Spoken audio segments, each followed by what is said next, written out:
What's going on, guys? Aquan here, back with another video. Here today to give you a video that I've actually had on the chopping block for a while. And I never really got the chance to react to all that type of stuff. So this video, I'm obviously a music channel, and I get, a lot of sort of music content sort of crossing my feed. And this video by Tato came across my timeline, and I decided to watch it. And I took a lot of issue with it. And one of the ways that I decide to make videos is if I have so much to say about something that I can't fit it into a comment or something like that, I'll just make a video about it. That's what you saw with the Drake video. And I found myself getting ready to, write a long comment about why I disagree, blah, blah, blah, blah, blah. And then I think for me, the comment just got so long, I was like, I might as well just make a video on it. And so this is Tato's video titled NBA Youngboy and Yeat, How to Be Successful. And I have a lot of problems with this video because I think that it allows for some like dangerous ideologies around music creation and artistic process, as well as just I think that the way he went about proving his points wasn't all that great to me. However, I want to make it clear that this is just critique, and there's parts of this video that I do agree with. And I want you all to go subscribe to Tato. Make sure to get him to 1,000 subs. This is just, my critique, right? And so yeah, let's get into it. I'm gonna try. I remember the first time I watched it, I was pissed, but I'm gonna try to hold it in and just let her cook. So we gonna see. Quality over quantity. We've all heard this term before. It was something that was taught to us during elementary school. However, in today's digital age, the volume of which you put out content is so much more important than the actual quality of the work. I think anyone who creates now should shift their focus to quantity over quality. Let's take a look at Yeat. Yeat is an artist that you've probably heard of through songs like Out the Way. So I think the first problem I have with this video, and I'm gonna bring up better examples afterwards, but I think the first problem I have is that I think that there could have been better examples utilized, and I'll get into some better examples utilized later. But one of the sort of the Achilles heel from an argumentative standpoint of this video is that neither of the artists that you're about to name, it's pretty easy to explain why these rappers would be outliers as opposed to the rule. Yeah. Or sorry about that. Sorry about that. And personally, I'm a big Yeat fan. I think his music's pretty fire. I think it's pretty That's unique. what's up. And he's just sort of a polarizing figure. Yeat is somebody that's never really gotten a #1 song or a Billboard song or a Hot 100 song that's really pushed him into the mainstream. This is 100% true, by the way. The way that Yeat and NBA Youngboy succeeded was, he's right, is through sort of output and mainstream push. He got famous by releasing so much music in such a short amount of time that everyone sort of just had to pay attention to him. He released 3 albums in 1 year, and then 2 mixtape, 2 deluxes. He would just put out so much music on such a consistent basis, and he and his fans would market it on TikTok by just making like fun compilation videos. And this is the first issue, like, now that was kind of like a preliminary. This is the first real issue I have, is that I don't think he gives enough credence to the fan base, and particularly the difference between certain artists. So I can say, at least in my opinion, the reason why, one of the biggest issues with constantly releasing music is that generally, and artists talk about how they're generally there's a level of inspiration that comes from making that, you know, you need to make music, right? Uh, and Particularly, you need to experience new things to have different things to talk about. Look at somebody like Drake, for example, who has been treading the same topics for the past 3 to 4 years. It's clear that oversaturation is resulting in a decline in his popularity, partially because the lyrical content is getting repetitive. I think that the only reason that Yeet is can get away with this amount of output is because his lyrical content is slim to none, and so experience, you know, actual life experience isn't necessary for him to change up his music. Like a better example would be Polo G or Lil Baby, whose interest has significantly declined because lyrically they're not offering anything new there because they're not experiencing anything. I need my love. And just edits, all this stuff like that, until one of the songs, which was Out the Way, stuck, and then it became his number one song. Another example of this is NBA Youngboy. Now, this is what we really. I should have waited to. This was the better example of fan bases. NBA Youngboy is one of the most streamed artists in the world, which is crazy. He's up there with Drake, The Weeknd, Juice WRLD, and I bet if you thought about it, you couldn't really name a number one Again, he's song right. or This like is 100% true. really big It's 100% song true. that made NBA Youngboy blow up. You probably couldn't. He has a lot of good songs, but the most important thing that he did was put so much music out in such a short amount of time. Like, if you look at this guy's discography, he has, last year, I think in 2022, he released 7 albums, which is insane. Because what you see in today's age with artists is that they wait a certain amount of years to release a project. Like, you look at Frank Ocean and you look at Travis, each of these people haven't released an album in a good 5 years. So yeah, now let's really dive into the fan base piece. Number one, I guess preliminary, I think it's Mickey. Like I feel like there's a range of artists. Like I don't think it's fair to say that like you got to be like Youngboy because you don't want to be like Frank Ocean. Like you could be Cole. You know what I mean? You could be 21 Savage. You don't have to like wait millennia. But I think that this is really, really where we get into the context of the artist. Youngboy is not an artist who's particularly concerned with the creative aspect of his music. And so therefore, things like curating an entirely new sound or creating an experience with his records, things that take more time, aren't necessary for Youngboy, which explains why he is able to output at a much higher rate. He doesn't have, at least, you know, from what I get from his music, he doesn't create a thematic link song to song to song to song to song, right? He's not as concerned with one album sounding entirely different from the next one, right?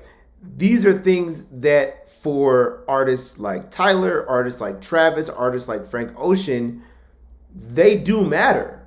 But for Youngboy, they don't. And those are things that not only take some living, but also take time to perfect. I don't think I would want to see Kendrick Lamar drop every year.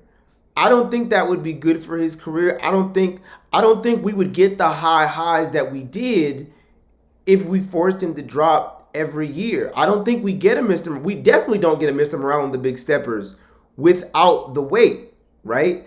And so you have to be careful with what you wish for when you sort of apply this broad stroke to all artists, right? And I certainly don't think that Kendrick would be seen in the context he would be seen as now if he dropped every year. And this goes into one of the other problems I have is like, I understand that this is a video on how to be successful. And so in terms of how to be successful, For some artists, artistic vision is not as important. This could work, but especially for the sake of building a legacy, having subpar work is one of the worst things for said legacy. Think about the artists he just mentioned, Yeat, NBA YoungBoy. Are we gonna ever put them on a top 100 list? Are we gonna ever put them on a top 50 list? Do they have an album that is gonna be considered as a mass appeal classic? No. And that's what happens when that's what happens when you flood the market in this way. There's one other thing I want to mention, and then I'll go into better examples. Like kind of crazy when you're an artist and you want to be putting out work and inspiring people. So I think really the most important thing to take away from this is that if you want to be an artist, you have to put out work on such a consistent basis and don't pay attention too much to the quality. Obviously, you don't put out terrible work, but don't worry so much to where you think it has to be perfect before you put it out. I think you just put it out so people can digest it, and then you'll get your feedback, and then you can move on to the next thing. The most important thing, because today's age is so saturated with artists and people making content, is just putting stuff out there into the world for people to digest and listen to and take in. That's the most important thing. Consistency. So I think really and this is where I think the sort of apex of the issue I have is that this oversaturation point. While I agree that there are a lot of artists that we have access to that we didn't, in prior ages, and as someone trying to keep up with New York music, it can be pretty difficult. I think there's one main thing that he's neglecting, which is interest and anticipation, also known as hype. The biggest problem, especially if we're going to talk about success, the biggest problem with this theory is that I don't think he has calculated what it means for there to be hype around an artist. No one's looking forward to the next Drake record. No one's looking forward to the next YoungBoy record. No one's looking forward to the next Yeat record. We already have so much material that there's that the interest in upcoming work is at an all-time high. Is at an all-time low. On the other hand, especially if you drop quality, leaving something like, leaving a fan base after you just drop quality will build hype, to the nth degree, right? So, like Travis Scott, for example, and I think it's funny, I think this video came out before Travis dropped. This is like the highest, it's like it damn near matched Astroworld.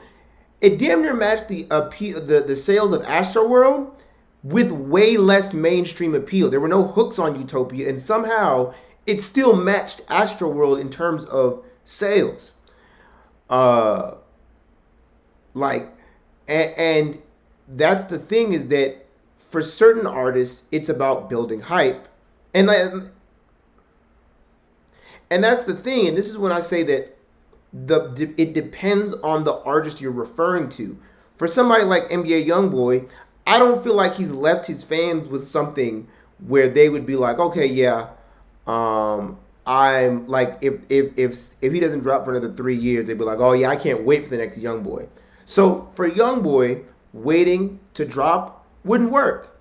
But for somebody like Travis or somebody like Kendrick Lamar, who leaves his fans on such a high note and such a heavy experience in their music,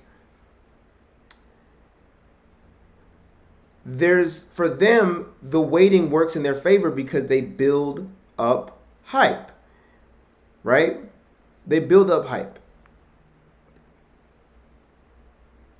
Quantity over quality is really just about consistency. If you can put out quality work consistently, then definitely do that. But don't worry so much about perfecting it, because quantity nowadays, with the amount of stuff that's being put out online, is the most important thing. You can just look at everybody who's blown up on TikTok, and they haven't exactly done that because they make one TikTok every couple weeks and it's like this work of art.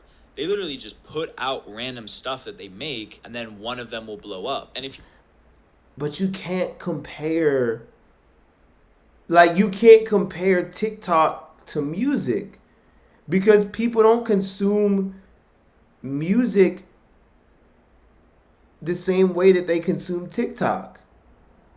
That's not, like, the demographic is different. How the level of attention that we have is different. What we're looking for is different. Different parts of our brain are firing when we're listening to a Kendrick Lamar record versus when we're looking at a meme. Yeah, no. artists, like, you never know what is going to do well and what isn't. So you really just have to test the waters and try, put so much stuff out so you can see how far you can go. But yeah, Yeat and NBA Youngboy, they're great examples of artists that have. Okay. So the last 2 points I'll make is, number one, I think that, the other thing, and this is where I sort of self-indulge, is that I think even from a fan perspective, I really disagree. I would prefer people waited longer for us to get higher quality records, especially with, like, and I could tell you, like, there is a quality problem in hip hop at the current moment, especially in the mainstream. Especially as the mainstream, it's why we've all turned so like immediately to underground. But there is already a quality problem in the mainstream. As a fan, I don't want the quality to dip even further, especially not for the sake of commercialization, which hip hop has already experienced enough of. The other thing I'll say is that, honestly, like, going back to my first point, I think there were better examples. Now, going back to the first point I made about, like, to me, you didn't even pull the right artists. I think a great example of someone where I wouldn't say quantity over quality was, like, I wouldn't necessarily go that far, but someone who flooded the market and made a big impact. You never mentioned Lil Wayne, and that's kind of surprising, because if anything, Lil Wayne is the blueprint. Lil Wayne or Future, those two are kind of the blueprint for just going and going and going and going and going, right? And that's because, like, when it came to the mixtape era, when it came to the Carters, when it came to the Sorry for the Waits, I'm Not a Human Being, like, he was the original flooding the market. But it worked with Lil Wayne because, number one, unlike a Travis Scott, he's not as concerned with the experience throughout a record. And number two, he's not an artist who deeply, like, Lil Wayne is just someone who just hop on a beat, rap, hop on a beat, rap, hop on a beat, rap. So it works for somebody like him, because all his fans need him to do is hop on a beat and rap. They don't need him to come up with a whole new sound or feel to his record. And so, yeah, like I said, when it comes to being successful as an artist, I think that there are some rappers where this approach of flood the market might work. But I think that overall, he sort of ignores a lot of lurking variables, as well as stylistic differences between rappers, and how his approach might affect different kind of rappers. Hope y'all enjoyed this video. I was really excited to make this because, like I said, it was just a passionate project that I wanted to get into, and I didn't have to write any fancy script for anything. I just had a couple notes and just went for it. Like I said, go subscribe to Tato. This is just critique. I'm not trying to be mean or rude or anything like that. I'm trying to keep it, of course, as much like to the video as I can, right? And with that being said, peace, y'all.